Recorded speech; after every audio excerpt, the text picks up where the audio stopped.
L'univers de Boruto nous surprend toujours avec des pouvoirs incroyables et des mystères qui défient notre compréhension.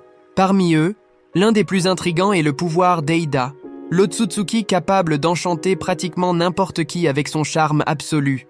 Cependant, dans le récent chapitre de Boruto, Two Blue Vortex, nous avons vu quelque chose d'inattendu. Sarada et Sumire, deux kunoichi extrêmement puissantes, n'ont tout simplement pas succombé au charme d'Eida. Et cela soulève une question fascinante. Pourquoi le pouvoir d'Eida a-t-il échoué spécifiquement avec elle? Pour comprendre cela, nous devons analyser comment le pouvoir d'Eida fonctionne réellement. Le charme de l'Otsutsuki n'est pas simplement physique ou psychologique.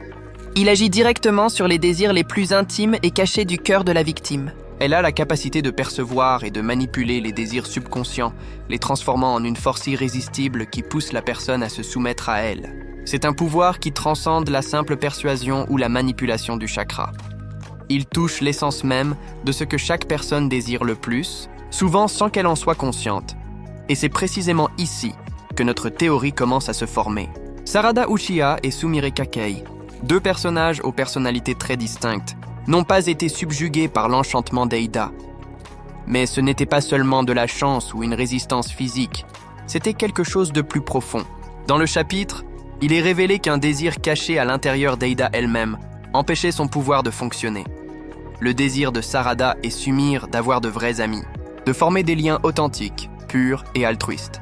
Ce point est crucial.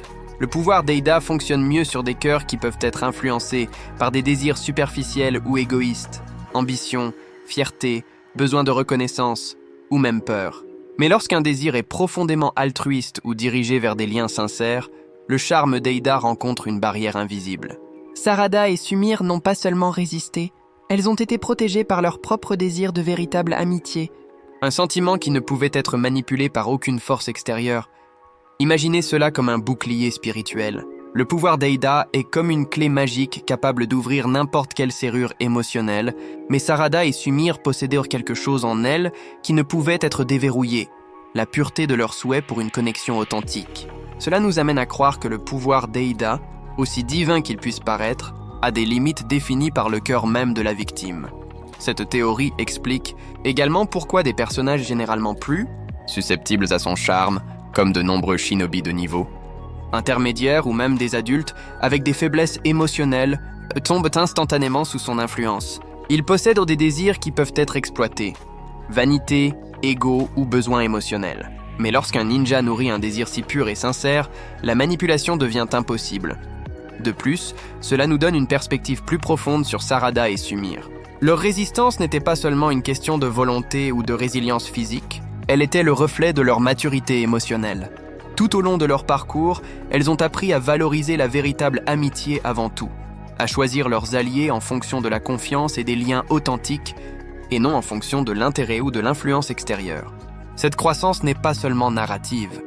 Elle devient une véritable défense contre des capacités surnaturelles comme celle d'Eida. Un autre point intéressant dans cette théorie est l'implication pour Eida elle-même. L'Otsutsuki, malgré son immense pouvoir, ne peut pas forcer une connexion qui dépend d'une sincérité émotionnelle profonde. Cela suggère qu'il existe une hiérarchie de résistance dans le monde de Boruto. Les pouvoirs qui manipulent des sentiments superficiels peuvent être vaincus ou neutralisés par des désirs véritables et purs. C'est une règle subtile mais extrêmement significative. Si nous poursuivons cette théorie, nous pouvons spéculer que le pouvoir d'Eida n'est limité ni par le chakra, ni par la force physique, mais par le niveau de sincérité émotionnelle à l'intérieur de la victime. Plus un cœur est aligné avec ses désirs vrais et altruistes, plus sa résistance devient forte. Et cela ouvre un univers de possibilités concernant le potentiel d'autres personnages. Qui d'autre pourrait résister à Eida sur la base de désirs cachés puissants? Boruto, par exemple, a un profond désir de protéger ses amis, et Konoha. Cela pourrait expliquer pourquoi, bien qu'il soit jeune et émotionnellement impulsif, il pourrait également montrer une résistance partielle au charme d'Eida si la situation l'exigeait. D'un autre côté, les personnages avec des désirs égoïstes ou conflictuels n'auraient probablement aucune chance. Revenant à Sarada et Sumire, la théorie devient encore plus intéressante lorsque nous considérons que la véritable amitié n'est pas seulement un sentiment, mais un type de pouvoir invisible. C'est une énergie qui connecte les gens d'une manière qui ne peut être manipulée. Le charme d'Eida cherche à créer une dépendance ou une soumission émotionnelle, mais il ne peut pas pénétrer les liens authentiques. Car ces liens ne sont pas vulnérables, ils sont réciproques, volontaires et sincères. En termes narratifs, cela crée un message puissant pour l'univers de Boruto. Même dans un monde de pouvoir surnaturel, la sincérité, la confiance et les liens humains sont des forces qui ne peuvent être subduites.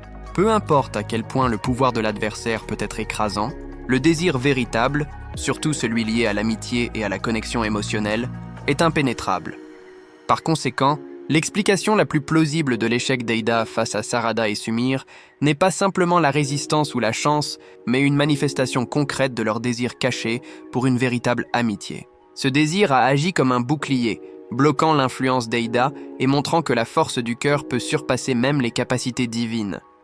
Si nous analysons plus profondément, nous pouvons imaginer que lorsque Aida a tenté d'utiliser son charme, elle a probablement ressenti des fragments du désir véritable à l'intérieur des deux filles, mais n'a pas pu les manipuler.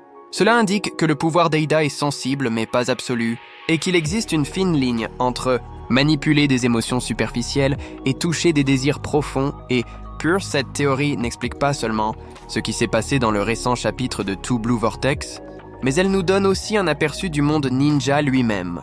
La véritable force d'un shinobi n'est pas seulement le chakra ou la compétence au combat, mais aussi la pureté de ses sentiments et la sincérité de ses désirs. Sarada et Sumire, dans ce cas, sont des exemples vivants que la véritable amitié est une défense puissante contre toute manipulation émotionnelle. En résumé, nous pouvons conclure que le pouvoir d'Eida agit sur les désirs cachés et les vulnérabilités émotionnelles. Sarada et Sumire possédaient un désir profond, pur et authentique de véritable amitié. Ce désir a fonctionné comme un bouclier, les rendant immunes au charme d'Eida. Leur résistance n'était pas seulement de la volonté, mais une manifestation concrète de leur maturité émotionnelle et de leur sincérité. Cela montre que, même dans un monde de pouvoir surnaturel, la pureté des sentiments et des liens authentiques peut surpasser des capacités apparemment invincibles. Ainsi, si vous regardez cette vidéo et vous demandez pourquoi Sarada et Sumire n'ont pas succombé à Eida, la réponse est claire. Le désir de véritable amitié est plus fort que tout pouvoir de manipulation. Et Boruto, Sumire et Sarada nous montrent que la force du cœur est, en fait, une capacité surhumaine en elle-même,